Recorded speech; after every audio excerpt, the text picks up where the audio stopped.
नमस्कार। यो आजको विशेष फेसबुक लाइभमा हामीलाई हेर्नुहुने सम्पूर्णमा स्वागत गर्दै आजको यो राजनीतिक विशेष अन्तर्वार्ता के अरे यो विशेष लाइभ यसलाई चाहिँ शेयर गरिदिनु हुन म सुरुमै आग्रह गर्दै। हाम्रो आजको विषय निकै गम्भीर, सार्वभौम सत्ता सम्पन्न नेपालको राजनीतिक विषयमा हामीले आज बोल्दै छौं।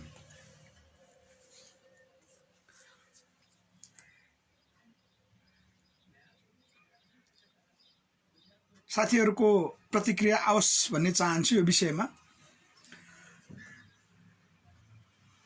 हामीले विषय छान्यौं। यो हिजोको घटना नेपालको लागि त्यो घटना हो जो लिपुलेख काण्ड, जो भारत सरकारको निर्णय, त्यहाँका रक्षा मन्त्री अमित शाहजीको त्यो क्याबिनेट हाम्रो लिपुलेख हुँदै मान सरोवरसम्म जाने, कालापानी हुँदै लिपुलेख हुँदै मानस सरोवर जाने जो नेपालको त्रिदेशीय सीमाना बिन्दुमा पर्ने लिपुलेख,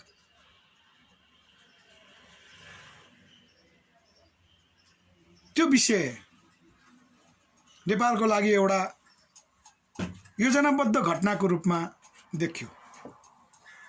यो विषय सानो छैन। यो त्यसकारण हामीले टपिक के दियौं भने कतै अब हामीले पहिलादेखि भन्दै आएको जुन विषय हो त्यो कार्यान्वयन हुने चरण त होइन। अर्थात् कतै चीन र भारत मिलेर नेपाल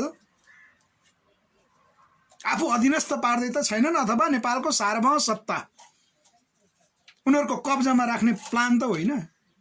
त्यो प्लानको अन्तिम इम्प्लिमेन्ट कार्यान्वयनतर्फ त जाँदै छैन। प्रश्न यहाँ हो हाम्रो। यसको निमित्त आम राष्ट्रवादी नेपालीहरूमा, देशभक्त नेपालीहरूमा हामीले यो आजको विशेष लाइभ गर्न गइरहेका छौं। यस अर्थमा हामी स्वस्थ प्रतिक्रिया, देशभक्तहरूको प्रतिक्रिया चाहन्छौं। तपाईहरुले हेर्ने भन्दा पनि, लाइक गर्ने भन्दा पनि यसलाई शेयर गर्नु होला। यो राष्ट्र र राष्ट्रियताको विषयमा हामीले शेयर गरेनौं भने हामी फेरि पनि भने मैले मेरो भाषा गलत अर्थ नलागोस्, मेरो भाषा त्यस्तोतिर होइन, हामी लास बराबर हुन्छ, जिउँदो लास बराबर हुन्छ। त्यसकारण यहाँ भन्यौं, ए साथी हो, एउटा नेपाल मरिसकेको लास जस्तो भइसकेको छ। यो लास कति खान्छौ अझै, अगा छैनौ अझै, हामीले त्यो टाइटल हाल्यौं। यस अर्थमा सँगै भन्न चाहन्छु, कतै हामी जस्ता राजनीतिक मुर्कुट्टाहरूले यो राष्ट्र ह्यान्डलिङ त गरिरहेका छैनौं। हामी जस्ता राजनीतिक मुर्कुट्टाहरू होइन भने राष्ट्रवादी देशभक्त नेपालीहरू अब बोल्नुपर्छ भन्ने कुरा हो। समग्रतामा जोडेर हामीले भन्यौं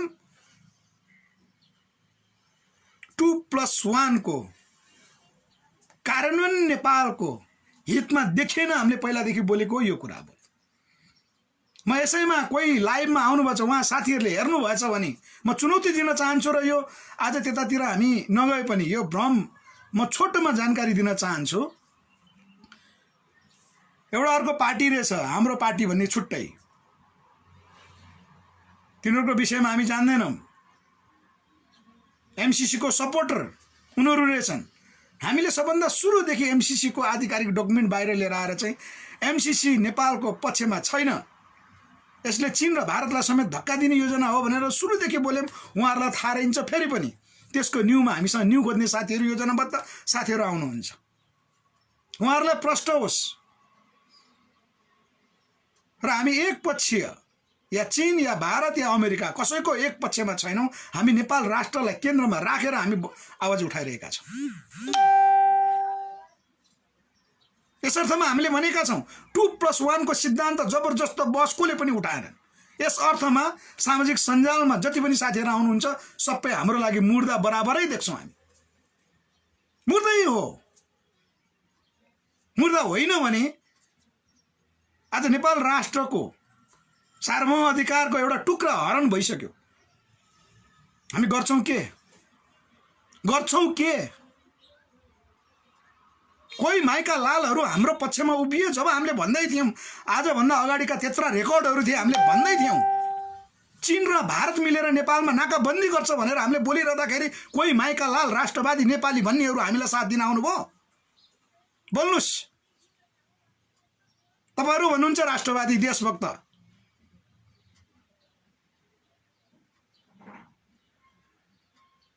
आज लिपुलेखको विषयमा निर्णय गर्दाखेरि आज नेपाल सरकारले त निर्णय गर्दैन, हामीलाई थाहा छ। यो सरकार कहाँबाट बन्यो, किन बन्यो भन्ने कुरा थाहा छ। कोरोनाका कारणले आन्दोलन उठ्न सक्दैन भन्ने उनीहरूको विश्लेषण होला, तर नेपाल राष्ट्रको सार्वभौम अधिकार सिद्धिनलाई कोरोनाले त छेकेन त।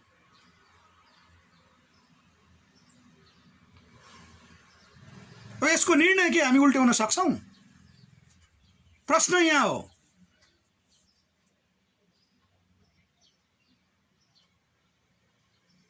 म आज अलिकति कडा बोल्छु, साथीहरूलाई म ठ्याक्कै भन्छु, मलाई फरक पर्दैन केही पनि। जसले जे भनुन्, यसै हार्डलाइन उसै हार्डलाइन। हामी भिड्न हतियार लिएर निक्लेका मान्छे हौँ, सिद्ध्याउने नै हो। हामीसँग न्यु खोज्न आउँछन् भने अब सिद्ध्याउने नै हो। म प्रतिक्रिया नै पढ्छु, स्वस्थ प्रतिक्रिया राख्नुहोस्, दलाल चरित्रहरू प्रदर्शन नगर्नुहोस्। हामी 101 मान्छेमाथि कोड गर्छौँ। आज हामीले यहाँ दोष लाएको होइन हामीलाई। यो राजावादी र यो गणतन्त्रवादीले यो को एकजना हिजो थियो, यो प्रचण्डको के को प्रचण्डको कार्यकर्ता। माओवादी जनयुद्धले देश सिद्ध्यायो भन्ने हामीहरू, अहिलेसम्मका शासकहरूले देश सिद्ध्यायो भन्ने हामीहरू, हामी प्रचण्डका चाहिँ कार्यकर्ता हुन सक्छौँ? हामी दलालहरूका चाहिँ राष्ट्रघाती पक्षधरहरूका चाहिँ हामी कार्यकर्ता हुन सक्छौँ? हामी हाम्रो पार्टी नेपालको सर्वोदयवादको विचारक हौँ। वैधानिक विद्रोह हाम्रो राजनीतिक कार्यदिशा हो। अझ हामीलाई आरोप लाएर पन्सिनी, कसका बाउ छन् यहाँ देश बचाउने? अब कसका बाउ बाँकी छन् भन? को देश बचाउने? यहाँ यो वादी र ऊ वादी भनेर चाहिँ खोकेर हुने कुरा हो यो? हामीले चिनिया दूतावास घेराउ गर्दाखेरि यो कुरा हामीले पहिले देखेका थियौँ। चिनिया दूतावास घेराउ गर्दाखेरि 5 किलोमिटर टाढा भाग्ने भगौडाहरू कहाँ गएका थियो र राष्ट्रवादी भन्छौ आफूले? इमानदार राजनीतिक कार्यकर्ता देशभक्त भन्नेहरू कहाँ थियो? म आज यो प्रश्न गर्न गइरहेको छु।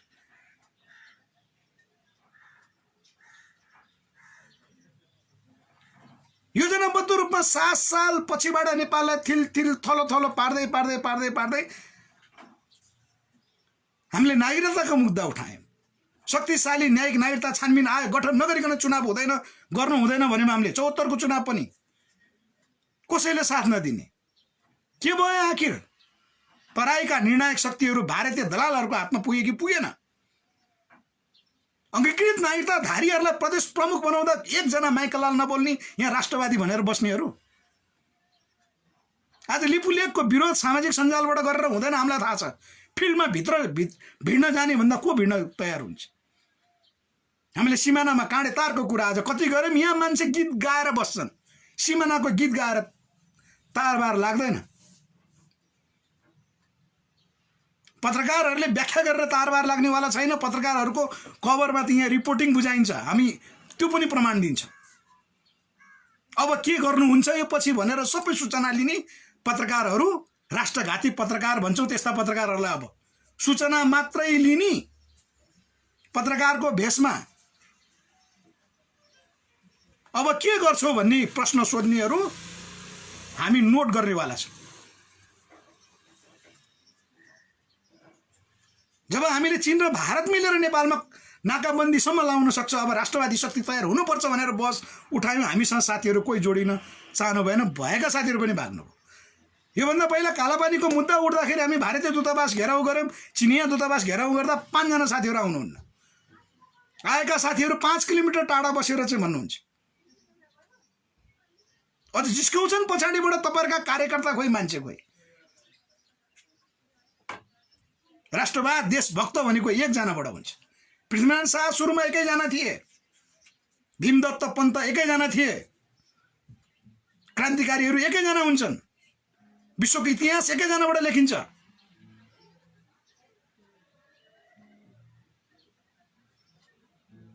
त्यो बेलाको इङ्गित गर्दाखेरि हामीलाई अनेकन भनियो, साथ दिन आएन। त्यसकारणले हामीले भन्यौँ हामी राजनीतिक मुर्कुट्टा होइनौँ, हामी राजनीतिक मुर्कुट्टा बन्न चाहँदैनौँ।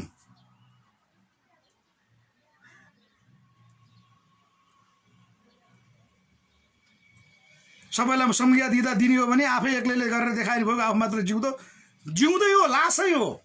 मलाई थाहा छैन तपाईँहरूको विषयमा हरि शाहजी, होइन भने के हेरेर बसेका थियौँ हामीले? पहिला हामी लडाइँ लडिरहँदाखेरि के हेरेर बसेका थियौँ हामी? आज नेतालाई दोष दिएर बस्न पाइन्छ? नेपालको 2/3 नाममा देशद्रोह कार्य गर्ने राजनीतिक पार्टीलाई 2/3 मत दिने तपाईँ हामी हो कि? म त नेतालाई भन्दा हामीलाई गाली गर्छ। जनताले दोष लिने कि नलिने? जब राष्ट्रघाती र देशद्रोहीलाई जनताले कारबाही गर्न नसक्ने हो भने हामी चाहिँ जनता हुन्छौँ?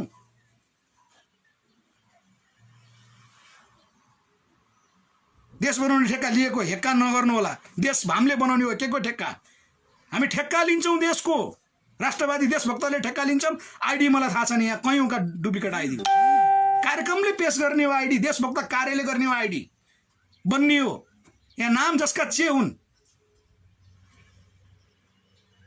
देश बनाउने देशभक्तहरूकै ठेक्का हो, राष्ट्रवादीहरूकै ठेक्का हो।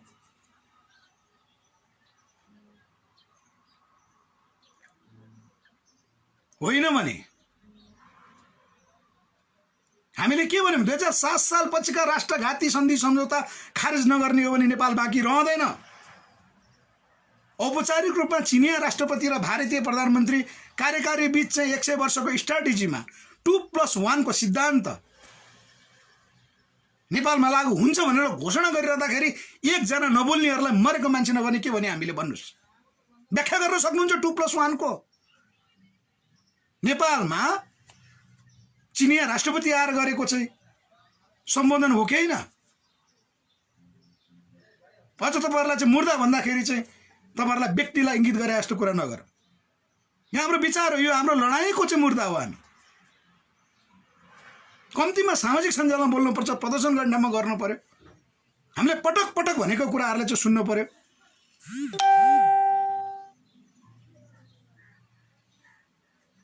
हामीले उहिलेदेखि कुराकानी गऱ्यौँ, बहसमा कोही नआउने।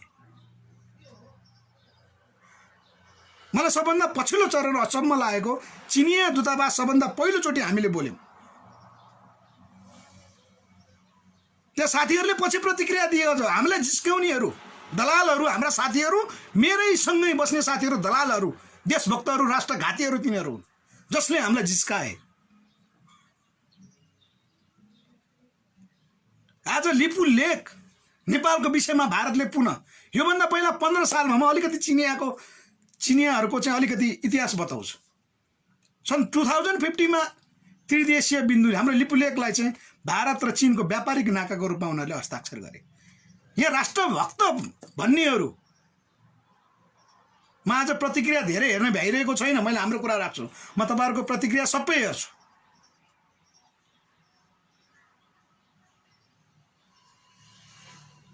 चीनले के भन्यो? 2015 मा हामीले सोधेको हो लिपु लेकको विषयमा, तत्कालीन सरकार बोलेन भने। यो पोहोरको कुरा हो, यो कालापानीको विवाद आइसकेपछिको कुरा हो। हामी यसलाई सच्याउँछौँ भने चीनले आधिकारिक रूपमा विज्ञप्ति निकाल्यो। चीनले चिनिया दूतावास मार्फत त्यो गल्ती सच्याउनु पर्छ कि पर्दैन? नेपाल सरकारले चाहिँ हाम्रो गुमेको भूभाग कालापानी लिम्पिया धुरासम्मको नक्सा त्यत्रो विवाद हुँदाखेरि यत्रो वर्षसम्म सरकार, के अरे यत्रो दिनसम्म सरकार चुप लाग्यो। ल्याउनु पर्दैन त्यो विषय? नेपालमा अरू राजनीतिक खिचातानीमा अगाडि बढाइदिए। योजनाबद्ध रूपमा यही भ्रष्टाचारदेखि लिएर सबै जनता भुल्याउनको लागि त्यो कुरा ल्याइया हो भन्न पनि अहिले हामीले सक्यौँ। चीनले के गर्यो? हामी गल्ती सच्याउँछौँ, नेपाललाई सोध्छौँ नक्सा निकाल भन्दा नेपाल सरकारले, नापी विभागले नक्सा ननिकाल्ने, क्याबिनेटले निर्णय ननिकाल्ने, अहिलेका प्रधानमन्त्रीले चाहिँ नक्सा भएर के हुन्छ भनेर उल्टो अभिव्यक्ति दिँदा यो अहिलेको प्रधानमन्त्री यस्तो अस्वस्थ अवस्थामा पनि हामीले गाली गर्नुपर्ने? यो प्रधानमन्त्रीले भनेको कुरा हो कि होइन? यो अहिलेका प्रधानमन्त्री केपी ओलीले त्यो बेलामा भनेको कुरा हो कि होइन? नेपालको नक्सा बनाएर हुँदैन, हामी भूगोल ल्याउँछौँ भनेर बोलेको कुरा आज भूगोल हुँदा हुँदा नेपालको चाहिँ लिपुलेखलाई लिएर चाहिँ उनीहरूको कालापानीदेखिको बाटो खोल्दाखेरि नेपाल सरकारले एउटा विज्ञप्ति समेत निकाल्न सक्दैन भने अनि यस्ता पार्टीहरूका कार्यकर्ताहरू बसेर हामी चाहिँ कार्यकर्ताका चाहिँ गुणगान गाउने, नेताका गुणगान गाउने समर्थक भएर बस्ने हामी, अनि हामी राष्ट्रभक्त, हामी देशको पक्षमा रह्यौँ अनि अरूहरूका चाहिँ हामीले एक्लै गरे भइहाल्यो, देशको ठेक्का लिए भइहाल्यो भन्ने भनाइ हामीले सुन्नुपर्ने। होसियार, राष्ट्रको लागि हामी देन दिनलाई हाम्रा इतिहास त्यसले पुष्टि गरेको छ।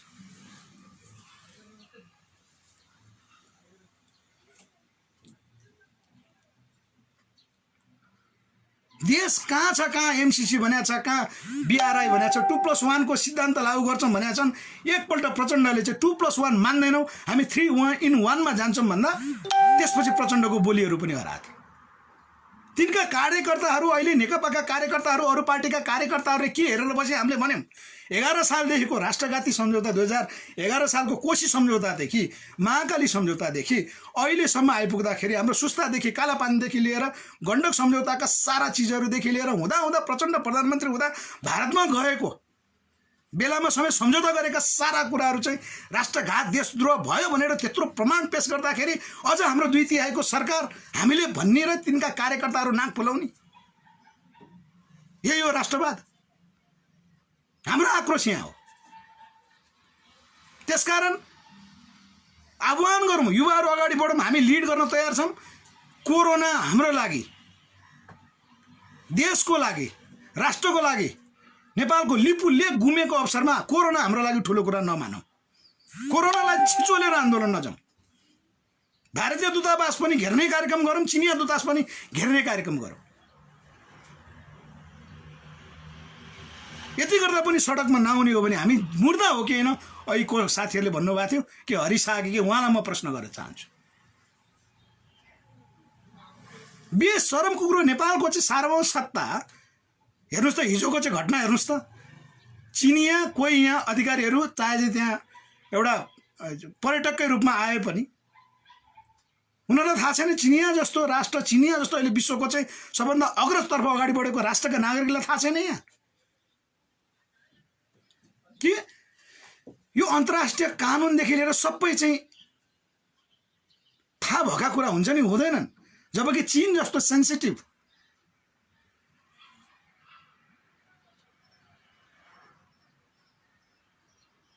चीन जस्तो सेन्सिटिभ नेपाललाई साँच्चै पर्या बेला सुझाव दिने भने राष्ट्र भनेर हामीले चिनेको, उसले आफ्नो चिनिया दूतावास घेराउ गर्नु पर्यो नि।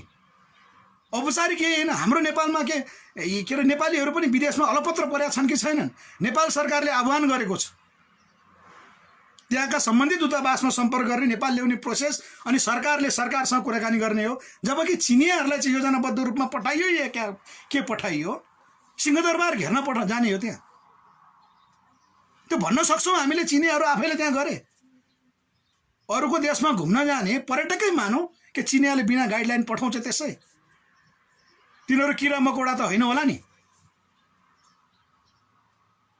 यो भनेको हाम्रो सार्वभौम सत्तालाई धक्का दिएको हो। सिंहदरबारको गेटमा प्रदर्शन भनेको अझ चिनियाहरूको चाहिँ सुरक्षा गर्ने, चिनियाहरू त्यहाँ अपराधी होइन भन्ने, चिनियाहरू चाहिँ सत्ता लुस्न गएको होइन भनेर कलम चलाउने पत्रकारहरू समेत मुर्दाबाद भने मैले। सार्वभौम सत्ताको पक्षमा, हनन भएको पक्षमा कलम नचलाउने पत्रकारहरू पत्रकार होइनन्। यतिसम्म आज भने मैले। चिनिया दूतावास घेराउ गरेर आफ्नो निकाल हो कोरोनाको संक्रमणमा थाहा छ सबैलाई। मलाई हिजो भर्खर दार्जिलिङबाट साथीहरू 12 जनाको टिमले चाहिँ खबर गर्दै हुनुहुन्थ्यो। नेपाल आउनको लागि गृह मन्त्रालयमा पहल गरिदिनु पर्यो सर भन्दै हुनुहुन्थ्यो।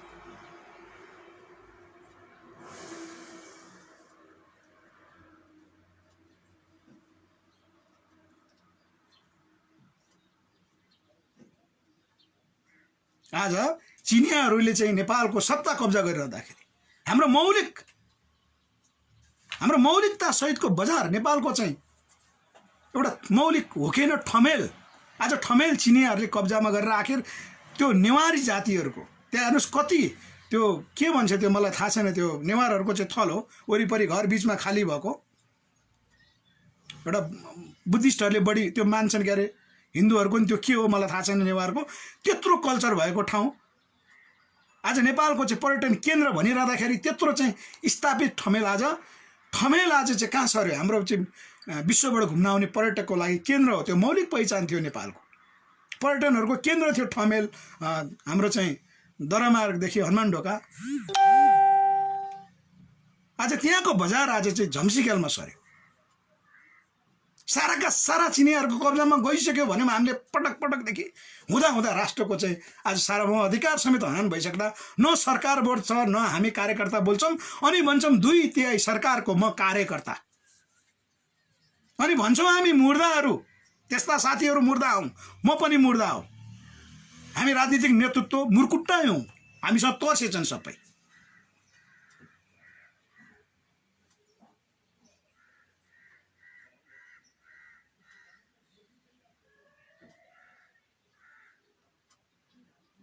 यहाँ चिनियाहरूले गल्ती स्वीकार्छु भने लिपुलेकको विषयमा पुनः पत्रचार भएन, नेपालका क्याबिनेटले के गरे? नक्सा धरी एउटा सार्वजनिक गर्न सकेन। भारतले चाहिँ हाम्रो नेपालको चाहिँ सार्वभौम अधिकार हनन गरेर नेपालको भूभाग भारतको नक्सामा पारिरहँदाखेरि त्यसलाई सच्याउन सकेन, नक्सामा समेत। नागरिकताको त्यस्तै कुराहरू छन्। चीनले सच्याउँछु भनेको कुरा सच्याउँदैन, उल्टो चिनिया दूतावासले चाहिँ हाम्रा प्रधानमन्त्रीदेखि विपक्षी दलका पार्टीहरूलाई किन भेटेका, सत्तारूढ दलका पार्टीका नेताका घर घरमा गएर किन भेटेको भन्ने कुरा यहाँ खुल्या छ।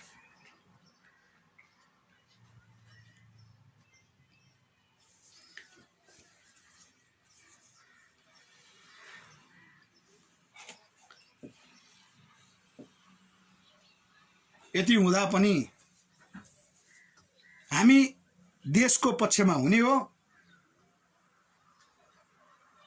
राष्ट्रको पक्षमा हुने हो भने छोडिदिनुहोस् यी अहिलेसम्मका देशद्रोह र राष्ट्रघात गरेका पार्टीहरू। यहाँ कमेन्टमा तपाईँलाई धन्यवाद, बधाई, सही विश्लेषण, जो अपवादमा हुनुहुन्छ मलाई थाहा छैन, मैले चिनेको तपाईँहरू नेकपाका कार्यकर्ताहरू, अरू पार्टीका कार्यकर्ताहरू, तपाईँहरूका जय होस्, धन्यवाद, सही विश्लेषण भन्ने हो भने आउनुहोस् पार्टी छोडेर विद्रोहमा उत्रियो। यी नेताले गर्दा भएको हो, यी नेताले जिताउने हामी हो, त्यसकारण यी नेतृत्वका विरुद्ध विद्रोह नगरेसम्म नेपाल अब फर्केर आउँदैन। लिपुलेक आज के चीन र भारतसँग लडाइँ गरेर लिपुलेक अब फिर्ता आउँछ? फिर्ता आउँछ? हामीले पटक यत्रो कुराकानी गरौँ, सिमानामा तारबारको कुरा छोडौँ, हाम्रै साथीहरूलाई हामीले त भन्छौँ, बर्दियाका साथीहरू आज चाहिँ कहाँ दुलोमा पस्नुभयो, बर्दियामा हामी तारबार लाउँछौँ, तयार गर्छौँ भनेर गएका साथीहरू हराए, सिन्धुलीका साथीहरू हराए, झापाका साथीहरू हराए। कार्यक्रम गर्ने बेलामा त्यत्रो हामीसँग रेकर्ड छ, सार्वजनिक पत्रकार सम्मेलनमा आएर म गर्छु भनेर कमिटमेन्ट गरेर समेत कार्यक्रम गर्दैनन् भने हाम्रो के को दोष?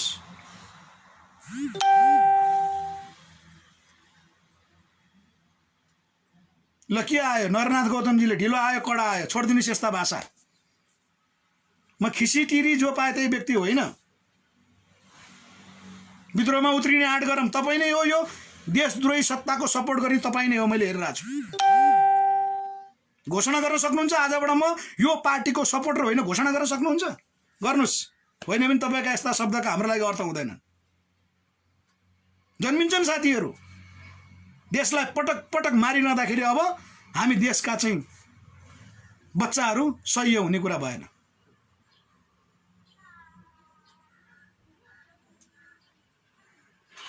यहाँ को के हुन छ, हरिकार्कीहरू छोडिदिनुहोस्, यही कुराकानी गरौँ। यस कारण त हामीले नेतालाई किन गाली गर्ने त? सबै पार्टी चाहिन्छ, पद चाहिन्छ भने ती राष्ट्रभक्त नि होइनन्, देशभक्त नि होइनन्, हामी आम नेपालीले नै राष्ट्र बेच्न खोजेका रहेछौँ भनिदिउँ न त। नेतालाई किन गाली गर्नु अहिलेका नेतालाई? हामी अध्यक्ष चाहिन्छ के चाहिन्छ भनेर आफूलाई दोष देखाइरहने हो भने अनि दोष चाहिँ नेतालाई किन दिन्छ? उसले अहिलेका केपी ओली प्रधानमन्त्रीलाई किन दिने, प्रचण्डलाई किन दिने, शेरबहादुर देउवालाई किन दिने? हामीले लिउँ न त रहेछ दोष त हाम्रो रहेछ नि त। हामी अध्यक्ष खोजेर बसिसकेपछि तिनीहरूले त गरिहाल्छ नि निर्णय। हामी जनता चाहिँ दोष लिन नपर्ने, चुनाव जितुन्जेल दोष लिन नपर्ने।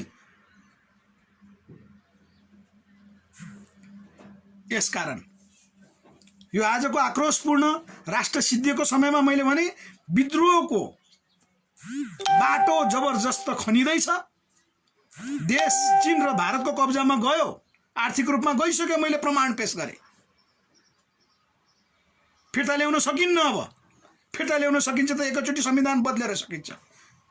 एउटै निर्णयबाट सकिन्छ। हामीले भन्यौँ यसलाई जोडेर अरू विषय हाम्रा धेरै मुद्दाहरू छन्, अरू विषयमा बोलिनन्।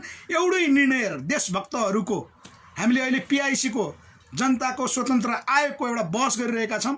यो सत्तासँग सम्बन्धित छ। त्यो सत्ता नभइकन देशभक्तहरूले चाहिँ अब चुनाव जित्दैनन्।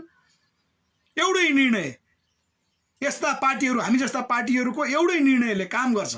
त्यो क्याबिनेटमा जब हामी निर्णय गर्छौँ त्यसले काम गर्छ। त्यो भनेको 2007 साल पछिका राष्ट्रघाती सन्धि सम्झौता खारेज गराउने। 1 घण्टाको क्याबिनेटको मिटिङले खारेज हुन्छ, त्यसपछि लडाइँ लड्ने हो हामीले। त्यसका निमित्त अहिलेबाट आधार तयार गर्नु छ। यस अर्थमा हाम्रो पार्टी नेपाल र हाम्रो पार्टी नेपालले अङ्गालेको PIC जनताको स्वतन्त्र आयोग, कार्यपालिका, न्यायपालिका, व्यवस्थापिकालाई समेत, राज्यका विभिन्न अङ्गहरूलाई समेत शक्ति सन्तुलनको सिद्धान्तमा राख्ने, शक्ति पृथकीकरणको सिद्धान्तभित्र हिँडाउने। ती निकायहरू स्वतन्त्र निकायहरू हुन्, स्वायत्त निकायहरू हुन्। ती निकायहरू एक आपसमा राजनीतिक दबावमा पर्ने होइनन्। ती निकायलाई सन्तुलित नियमन र नियन्त्रण गर्ने निकाय, कार्यकारी प्रधानमन्त्रीदेखि लिएर विकृत राजनीतिक नेतृत्वहरूदेखि लिएर ती सबैलाई चाहिँ कमान्ड कन्ट्रोल गर्ने जनताको प्रत्यक्ष निर्वाचित संस्था, त्यो एकजना होइन, त्यसलाई भन्यौँ जनताको स्वतन्त्र आयोग। त्यो निर्माण गर्नेतर्फ हामी जुट्दैछौँ। यो विकल्प अबको।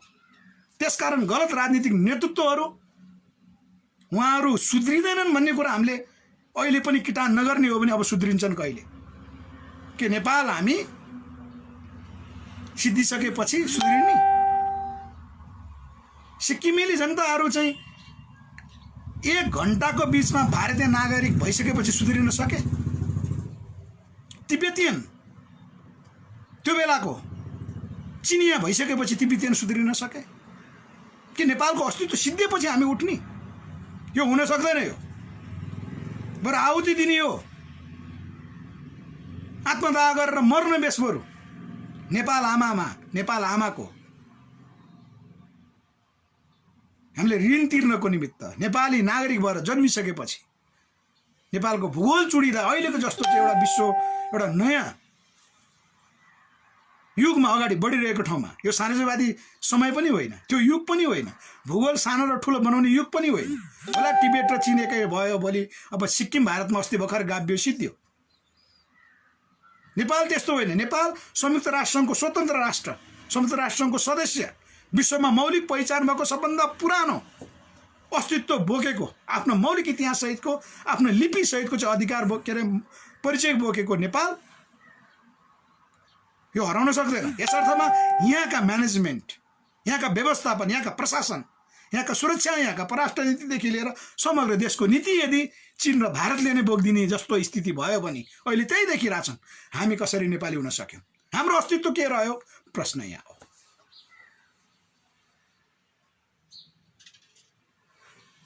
त्यसकारण हामी अत्यन्त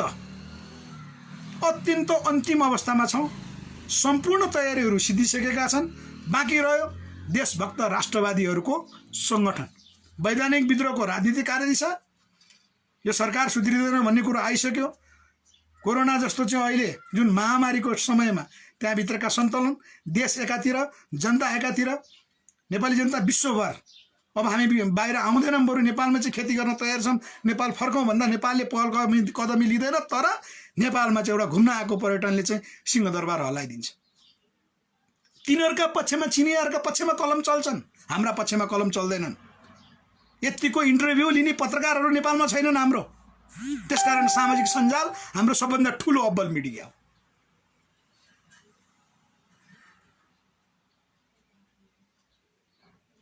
त्यसकारण सम्भवतः सिद्धिनुभन्दा अगाडि यस्तै हुन्छ होला। कालापानी सिद्धियो, लिम्पियाधुरा सिद्धियो, तराई सिद्धिया छ। औपचारिक रूपमा हामीले चाहिँ अङ्गीकृत नागरिकताधारीलाई चुनाव जिताइसकेका छौँ। संविधान नेपाली जनताको विपरीत बनाइसकेका छौँ। अब औपचारिक रूपमा हामीसँग भएको एउटा नागरिकता छ, म नेपालमा जन्मिएको वंशज भनेर चाहिँ जो एउटा छ, एउटा आधार त्यही छ। अरू सम्पूर्ण राष्ट्रियता जति भने पनि त्यो सिद्धिसकेको हामी एउटा खोक्रो नेपाली छौँ। यसलाई बचाउँ, यसलाई बचाउँ। कुनै कारण नदिउँ, कुनै तर्क नदिउँ। PIC जनताको स्वतन्त्र आयोग गठन गर्ने बहसमा छौँ। नयाँ राजनीतिक कार्यदिशा सहितको छौँ। अब नेपालको मार्गचित्र भनेको राष्ट्रिय नीति बनाउनको निमित्त सबैले पहल गर्दै मिल्यो। नेपालको मार्गचित्र नभएको कारणले भद्रगोल बा हो। यदि नेपालको मार्गचित्र हुन्थ्यो भने कालापानी आज जाँदैन थियो, सुस्ता आज जाँदैन थियो। राष्ट्रघाती सन्धि सम्झौता हुन सक्दैन थियो राष्ट्रनीति बेगर। राष्ट्रनीतिभित्र जुन कुरा लेखिया हुन्थ्यो त्यो चाहिँ जतिवटा सरकार फेरिए पनि, राजनीतिक व्यवस्थै फेरिए पनि राष्ट्रिय नीति फेरिँदैन। त्यसकारण राष्ट्रिय नीतिको मार्ग तय गर्दै नेपालका अग्रज दिग्गजहरू, उहाँहरूका नाम मैले पटक पटक लेखेका छु।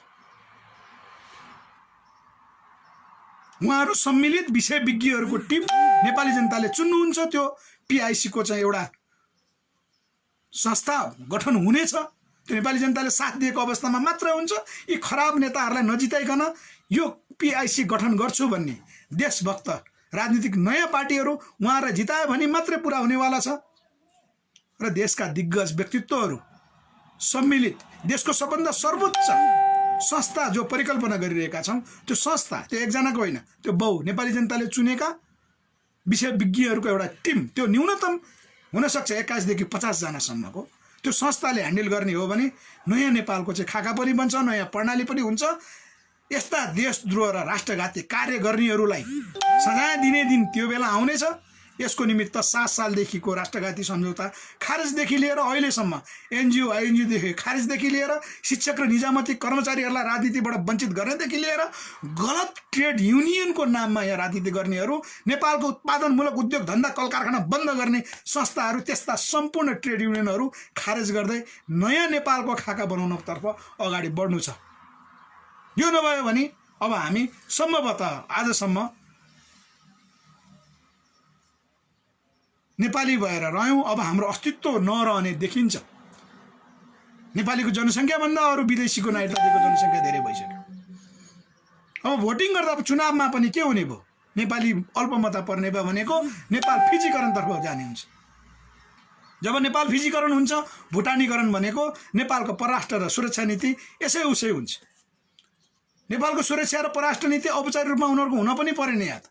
जब हाम्रो नेपालको चाहिँ अब लिपुलेक गयो, हामीले चाहिँ केही गर्न सक्दैनौँ। तराईका भूभाग गयो, केही गर्न सकेनौँ।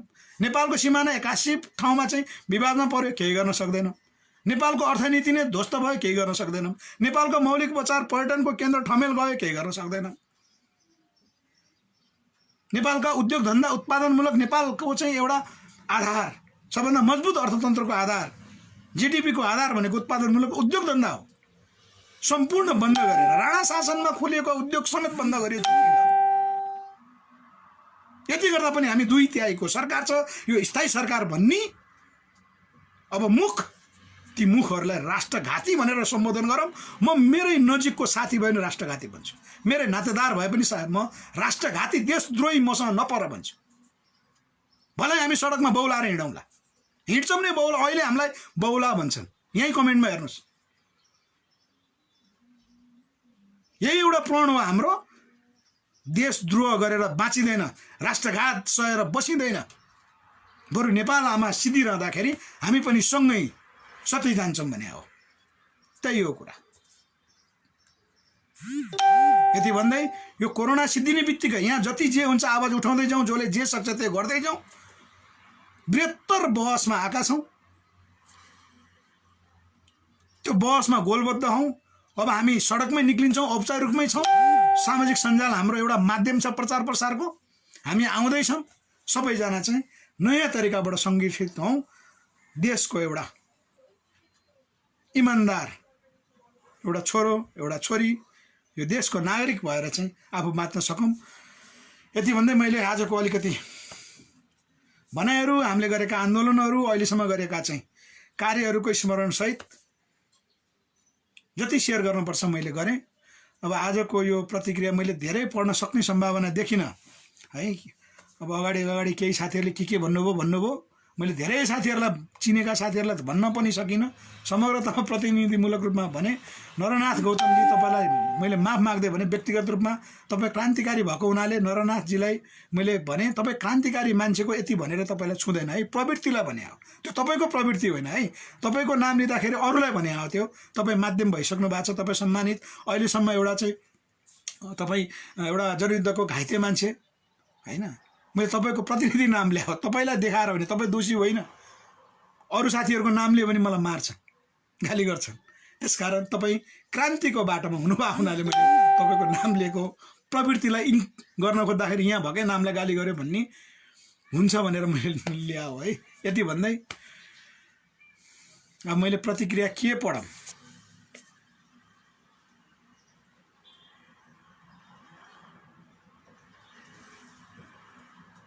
हामीलाई मैले अन्तिममा भने के पढौँ भन्दै हामीलाई सम्पर्क गर्न चाहनुहुन्छ भने हाम्रो मेसेन्जर छ, हाम्रो मेल आइडीहरू छ, हाम्रा फोन छ। मैले फोन फेरि भने फोन सम्पर्क सबभन्दा सजिलो हुन्छ 98 082 11 898। यो रेकर्ड हेर्नु होला, 98 082 11 898।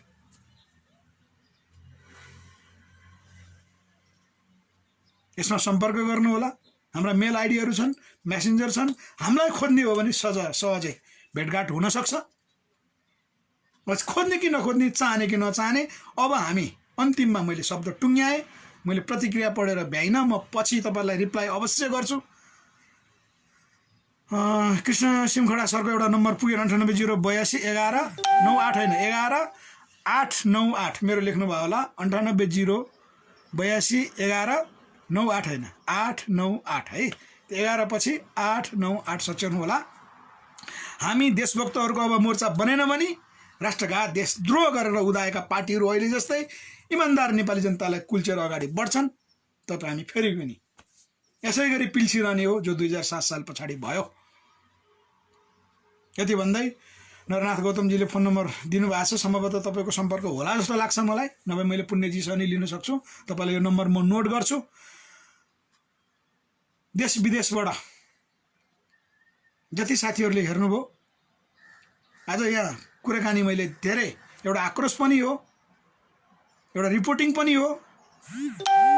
कोरोना राष्ट्र सिद्धिरहँदा कोरोनाले नरोकोस्, रोक्न हुँदैन भन्ने कुरा पनि हो। आन्दोलनमा उत्रिनको लागि यो आह्वान पनि हो, यो अपिल पनि हो। यो आह्वान र अपिललाई स्वीकार गरौँ। चीनले बेमान गर्यो यहाँ भनेमा हामीले मेन कुरा, चीनले पुनः नेपाललाई सोध्छु भनेको थियो, नेपाललाई सोद्धा नि सोधेन। मूल कुरो चीनको गल्ती भन्दा नि नेपालको गल्ती देखियो, नेपाल सरकारको गल्ती देखियो।